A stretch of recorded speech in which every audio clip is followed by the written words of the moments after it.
opening bat as far as this entire issue is concerned, and then Anurag will mention.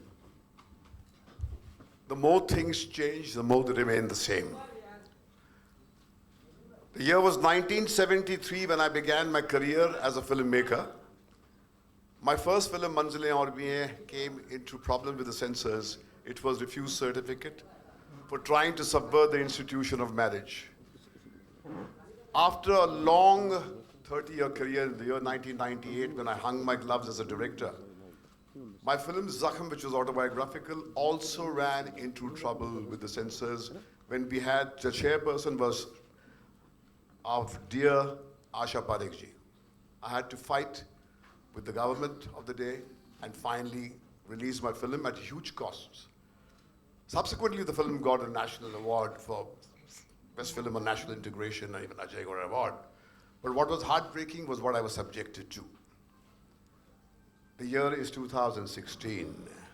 India has entered a new age. There are more young people today speaking a different language, globally connected, having aspirations to match the mightiest nations in the world. On my right is Alia and Shahid, on the left is Zoya. Ekta sits behind me. They are the people who are the future, who dream larger dreams than we dreamt. All our talk of growth and progress is poppycock if the perfume of freedom which the founding fathers gifted to us is taken away. Do you want to make India into a Saudi Arabia where there's opulence, wealth, but not the most prized asset, the right to free thinking? A society that does not respect free thought sows the seeds of its own destruction. And this is what is happening. I come here to stand shoulder to shoulder with the filmmakers and for my fraternity, and I'm very glad that such a mighty turnout is here. Because I think it's tragic that one of us, Pahlaj Delani, till yesterday fought shoulder to shoulder with me against the laws of the censorship which impinged us. It is tragic that one of us goes and becomes the toady of some powers which want to muzzle us. Nothing has changed. Nothing. In 73, my film was stopped into the emergency time. Today, it is tragic that as we inch towards release day, where the stars have gone out of the way and created a film which kind of holds the mirror, which shames our Indian society about the drug menace, is being strangulated.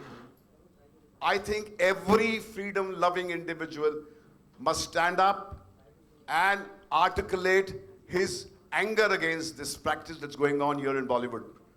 I feel the day is not far that if we keep silence, we would not be allowed to make films that look beyond the inane films that we made way back in time when all our narratives were reduced to just a boy meets girl story and they lived happily ever after. So I stand here to appeal to you to articulate our message, because this is not the industry problem at all. This is a problem of our country. And I think, as Dr. Ambedkar said, that freedom is a plant that we need to water individually every day. It's not guaranteed to us when we were born as a nation.